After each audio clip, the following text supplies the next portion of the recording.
Andai Gurunta Abdul Rahman Ambo Dalil, dia menulis satu kitab dalam bahasa Bugis, ya, namanya An-Nibras Fihi Kamil Isra wal Mi'raj. Ya, ini sepatutnya kita di sini baca buku itu. Jadi kalau mau ceramah Isra Mi'raj cukup bisa dibaca. Ada hikmah-hikmahnya. Kemudian ada banyak ya panduan-panduan, pandangan-pandangan yang terkait dengan Isra Mi'raj. Ya, andai Gurunta narampe maka dia orang kita dalam perjalanannya ya beberapa kali berulang atau berubah dia punya jasad. Ya. Aku mimpi nak Gurunta ya Rob. Ya. Imam Syahrawi tidak terlalu detail menjelaskan. Ya, Gurunta itu si rampe ya. Maka dia orang minta berubah. Watunna malalat oleh Mekah lauri Masjid Al-Maqdis. Pakai bora itu ya manusia biasa manusia. Nah, dia pakai, tapi dengan kendaraan yang begitu cepat. Nah, gambarannya di dalam hadis itu di mana matanya memandang, di situ kaki depannya sampai. Nah, jadi sangat cepat. Nah, itu namanya burak. Nah, setelah sampai di Masjid Al-Maqdis ya, di Palestina, ya sekarang ada masalah sedikit. Ya, sebenarnya kalau Isra Mi'raj ini kita sedih ya karena Masra Rasulullah itu bukan lagi dalam kuasa umat Islam sekarang ini, sudah beberapa tahun. Ya. Nah, jadi setelah di Baitul Maqdis ke Baitul Muqaddas ini, ya, Nabi Muhammad menyimpan buraknya. Ya, dia simpan buraknya di situ. Ya. Kemudian terus naik. Ya, kita nak cerita bagaimana di Masjid Al-Aqsa atau Masjid Muqaddas ini. Sering kita dengarkan sembahyangnya, kemudian diikatkan kendaraannya ya, bersama nabi-nabi, beliau menjadi imam. Ya, naik ke atas ini menggunakan Mi'raj. Ya, jadi menggunakan Mi'raj. Ya, jadi ketika menggunakan Mi'raj ini, ya, Rasulullah itu tidak mungkin menggunakan jasad biasa. Karena kalau orang naik sampai ke batas tertentu, maka badan kasarnya itu akan hancur. Ini dibuktikan oleh perjalanan orang barat ya ke atas. Ya, ada satu waktu satu tempat dia tidak bisa terus ya ke atas dan harus bawa oksigen. Ya, jadi bukan lagi jasad biasa. Ya. Ada yang Imam Masyarakat mengatakan pakai jasad malaikat, pakai naik dengan tangga. Karena Mi'raj itu adalah Mi'raj yang digunakan oleh malaikat naik ke atas. Ya, jadi Mi'raj itu digunakan oleh Nabi Muhammad. Maknanya Nabi Muhammad menggunakan jasad ya malaikat. Ya, setelah di atas langit pertama, naik kedua, ketiga, dan ketujuh, ya, sebagaimana dalam riwayat, maka Nabi itu menggunakan jasad, ya, malaikat. Malah dia mengatakan malaikat fawqal malaikiyah, ya, jadi di atas malaikat lagi, ya, dan naik ya ke atas sampai di Sidratil Muntaha. Ya, Sidratil Muntaha ini semacam batasan ya antara malaikat yang bertugas di bawah dan malaikat yang bertugas di atas. Itu dinamakan Sidratil Muntaha. Dan ada dalam Al-Quran Ilyaksa sidrata wa aksya. Ya, jadi dia sebutkan ila sidratil muntaha. Ya, muntaha itu punya batas. Ya. Jadi setelah sampai di situ, malaikat Jibril memohon maaf kepada Nabi Muhammad. Ya Muhammad, ya, saya tidak bisa lagi menemani ke atas. Kalau saya menemaninya, saya akan hancur.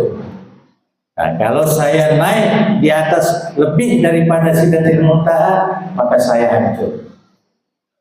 Tetapi kalau kamu Muhammad, ya, yang naik ke atas karena kamu diundang, maka kamu bisa tembus ya ke atas. Maka dia digurut Abdurrahman Abu Dalib. Disitulah Rasulullah ya memakai cahaya. Jadi tubuhnya itu tubuh cahaya, ya tubuh cahaya. Ya malah digurutkan kena rapi yang agak. Ini tapi ada rujukannya. Ya, ada rujukannya. Ya, dia mengatakan bahwa Nabi waktu itu badannya ini melurus, ya menjadi sandal. Jadi sandalnya ya dipakai. Kemudian ini cahaya dipakai naik ke atas. Ya, setelah naik ke atas, ya Nabi Muhammad ingat Nabi Musa waktu ingin berkata-kata dengan Tuhannya disuruh ikhla'na alaika ya Musa. Ya, itu sandalmu itu dilepaskan dulu. Innaka bil wadil muqaddas tuwa. Kami ini berada di tempat yang suci. Tapi Nabi waktu itu dia langsung mau mengeluarkan dia punya sandal jasmaninya. Ya, maka suara datang, la takhla'na alaik. Ya, jangan kamu tanggalkan itu sandalmu. Kalau kamu tanggalkan, ya maknanya kamu tidak bisa lagi pulang ke dunia. Ya, akhirnya samalah dengan Nabi Idris, ya tinggal terus ya di alam ya surgawi. Ya, jadi dia tidak tanggalkan. Nah, itu rampi dari Burda ya, Abdurrahman ya Abu Dalib dalam kitabnya. Ini saya sengaja sebut supaya menarik untuk melihat buku itu. Sekarang sudah dicetak dia berat, ya kecil, ya, tapi artinya susah mendapatkan di buku-buku lain, rujukan lain.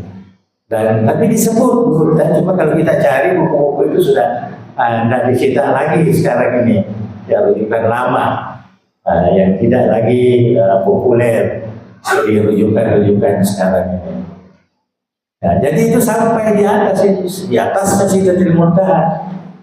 Kalau dalam Al-Quran kan sampai di Sidratil Muntaha saja.